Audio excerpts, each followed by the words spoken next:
These individual buttery homemade shortcake biscuits are perfect for making strawberry shortcake. They turn out light, airy, and fluffy. Of course, you can substitute with other berries or sliced fruit. I'm starting by sifting my dry ingredients together. I have 2 cups of all-purpose flour, 1½ tablespoons of baking powder, 1 tablespoon of sugar, and 1 teaspoon of salt. This is 5 tablespoons of cold, diced, unsalted butter that I'm adding and cutting into the flour mixture. In the end, you want to have a coarse crumb mixture. Now I'm combining the wet ingredients, which is a 1/2 cup of heavy whipping cream, 1/2 cup of cold milk, and a 1/2 teaspoon of vanilla extract, giving that a stir. I'm pouring the wet ingredients into the dry ingredients and combining until it all comes together and starts to form a dough. You can also use a food processor for this. And once that's done, I'm transferring the dough to a floured surface and shaping the dough into a rectangle. Just remember, you don't want to overwork the dough.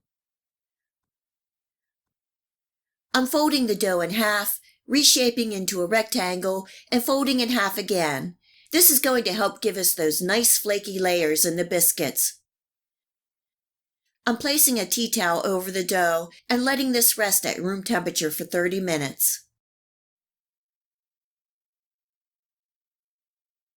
After 30 minutes, I'm lightly rolling the dough to about 3/4 of an inch thick. I use an old can to cut the biscuits, and I dip the end of the can in flour to help with sticking. This recipe will make 8 to 10 shortcake biscuits. Remember to use all the dough, and the ends you can form into biscuits the best you can. I'm transferring the biscuits to a parchment-lined baking sheet and brushing the tops with a little egg wash, and you can use heavy cream. This will help the tops get a nice golden brown. The shortcake biscuits are going into a 425-degree preheated oven for 13 to 15 minutes. The shortcake biscuits are done. Look at how airy and flaky they are. Let the biscuits cool for 10 to 15 minutes before serving. I sliced and macerated the strawberries yesterday. I took about 2 pounds of strawberries, cleaned and sliced, and added about 1/4 cup of sugar. The strawberries produced a delicious strawberry juice that the biscuits love to soak up. To assemble the strawberry shortcakes, I spoon on a generous portion of the strawberries and juice on the bottom portion of the shortcake biscuit. Then some whipped cream, and then the top of the biscuit. This easy classic strawberry shortcake is a little taste of summertime. I hope you give these shortcake biscuits a try and enjoy.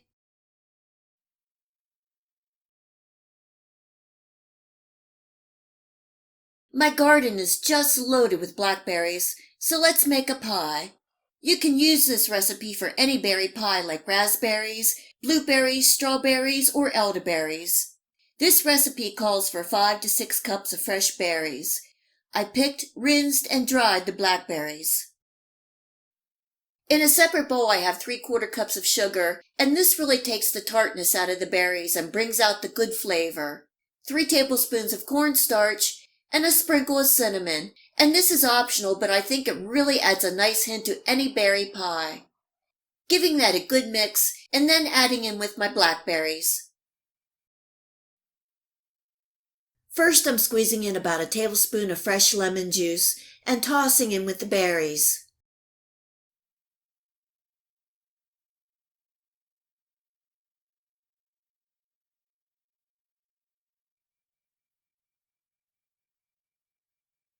Giving that a gentle stir to get all the berries coated, and then pouring into my 9-inch pie crust. You're going to need 2 pie crusts for this recipe. I will leave my recipe for my homemade pie crust below this video. The key is to keep everything very cold while making the dough and up to the time of putting the pie together. I usually make my pie crust the day before and then take it out of the refrigerator about 20 minutes before rolling.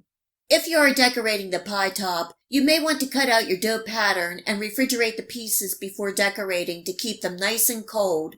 Keeping the dough cold will help keep the crust nice and flaky. For some more richness to the pie, I'm adding 1 tablespoon of small cubed cold butter to the top. You can use a full crust top or any lattice work or decoration. To help glue the top to the bottom, you can use a brushing of milk, cream, or an egg wash, and use the same wash to brush the entire top before baking.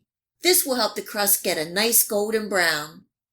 This is what my top looks like, and there are some broken pieces in there and some mistakes, but it's all good. You do the best you can and make it your own. Before baking, you could also sprinkle a little raw sugar over the top for a little more sweetness and texture. This blackberry pie is going into a preheated 425-degree Fahrenheit oven for 20 minutes, and then I'm turning my temperature down to 400 degrees and baking for another 20 to 30 minutes. It's a good idea to set your kitchen timer as a reminder. You want to place the pie in the center oven rack so it cooks evenly.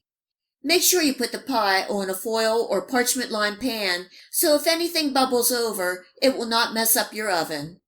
While it is baking, if you notice the outer edges of the crust is getting too brown for your liking, you can place a foil ring around the edge to prevent burning. I don't have to tell you how good my kitchen smells.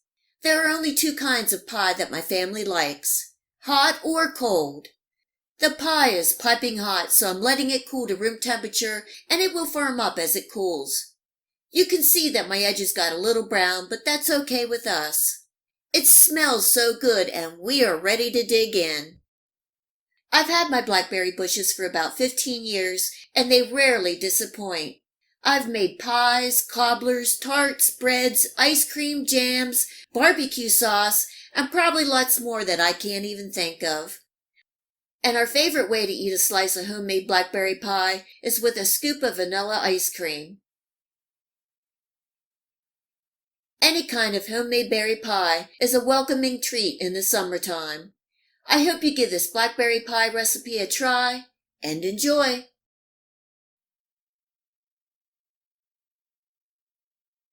If you like this video recipe, please hit the like and subscribe button. Remember to hit the bell next to the subscribe to make sure that you get my future video recipes. You can also find me on Facebook and at my website. Feel free to share this recipe and my channel with your friends and family. And until next time, much love!